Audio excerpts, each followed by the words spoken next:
जय माता दी दोस्तों, कैसे हैं आप सभी। आशा करता हूं दोस्तों आप सभी अच्छे होंगे, स्वस्थ होंगे।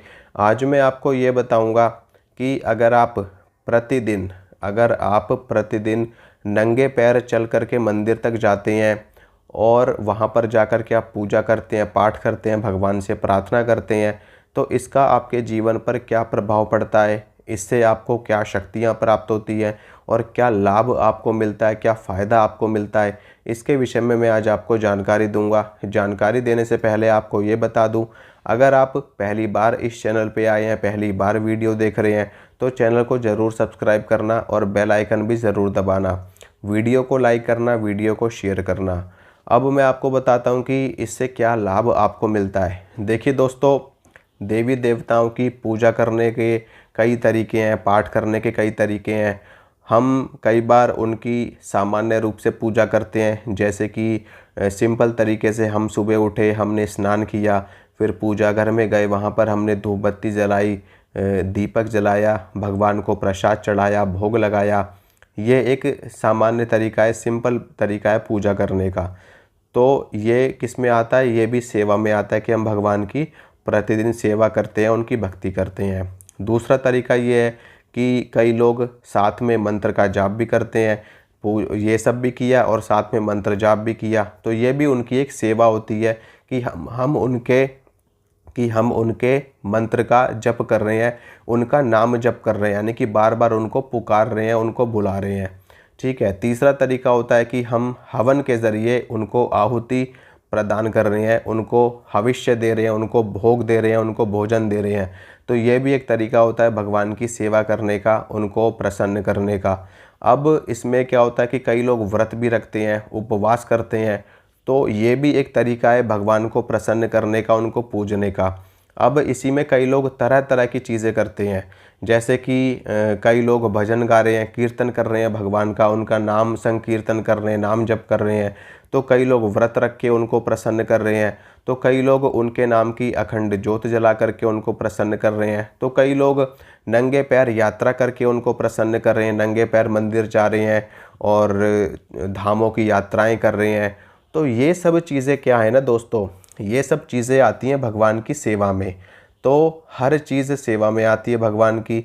हम किसी भी तरीके से भगवान को प्रसन्न कर सकते हैं, क्योंकि भगवान देवी देवता हमारे माता पिता होते हैं और उनको प्रसन्न करने के लिए हम कुछ भी कर सकते हैं। आप मंदिर में जाकर के झाड़ू पोछा कर सकते हो, ये भी उनकी एक सेवा है। आप घर से पैदल चल करके मंदिर जा सकते हो। तो ये सभी चीज़ें सेवा में आती हैं, और ये सभी चीज़ें क्यों की जाती हैं, भगवान को प्रसन्न करने के लिए की जाती हैं। और अगर आप भी नंगे पैर जाते हो मंदिर तक, पूजा करते हो, पाठ करते हो, प्रतिदिन आपने ये नियम बना रखा है, तो निश्चित रूप से ये बहुत ही श्रेष्ठ है, बहुत ही अच्छा नियम है आपका, बहुत ही अच्छी सेवा है आपकी। इससे भगवान बहुत ज़्यादा प्रसन्न होते हैं, माता रानी बहुत ज़्यादा प्रसन्न होती है और आपका कल्याण करती हैं, आपको धर्म, अर्थ, काम और मोक्ष की प्राप्ति कराती हैं, और साथ में आपके बिगड़े काम बनते हैं। इससे आपको सुख सौभाग्य की प्राप्ति होती है, और जो भी आपकी मनोकामना है वो मनोकामना आपकी पूरी होती है, क्योंकि जब भगवान आपसे खुश हो जाते हैं तो आपकी मनोकामना तुरंत पूरी कर देते हैं। आपने देखा होगा किस तरीके से जो साधु संत महात्मा है वो भगवान की तपस्या करते हैं। तपस्या करते करते जब उनके अंदर वो तेज बढ़ जाता है, वो ओज बढ़ जाता है, उनकी शक्तियाँ जागृत हो जाती हैं, तो उनकी जो पुकार है वो भगवान तक पहुंचती है, और भगवान प्रसन्न होकर के उनको दर्शन देते हैं और उनको वरदान प्रदान करते हैं। इसी प्रकार से राक्षस गण भी आपने देखे हैं कि राक्षस गण भी भगवान को तपस्या करके प्रसन्न कर लेते हैं।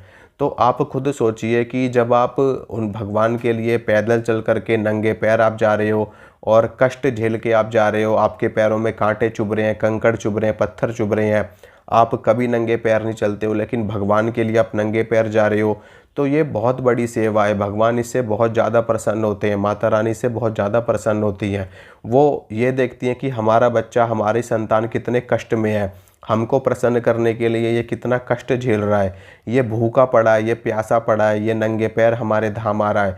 तो उनके अंदर आपके लिए एक करुणा जागती है, एक भाव जागता है, और वो आपका तुरंत कल्याण कर देते हैं, तुरंत आपकी मनोकामना पूरी कर देते हैं। तो ये चीज़ है, बहुत अच्छा बेनिफिट आपको मिलता है। अगर आप ऐसा करते हैं तो निश्चित रूप से आपका कल्याण होता है। डिपेंड करता है कि मंदिर कितनी दूर है, घर के पास में है या घर से दूर है, लेकिन अगर आप जाते हैं तो इससे आपको फ़ायदा ही फ़ायदा मिलेगा, कोई नुकसान नहीं है इसका, आपका कल्याण होगा, आपका मंगल होगा। तो इसी के साथ मैं इजाज़त चाहता हूँ, मिलूँगा आप सभी से अगली वीडियो में। अपना ध्यान रखना। माता रानी आप सभी का मंगल करे, कल्याण करे। जय माता रानी की।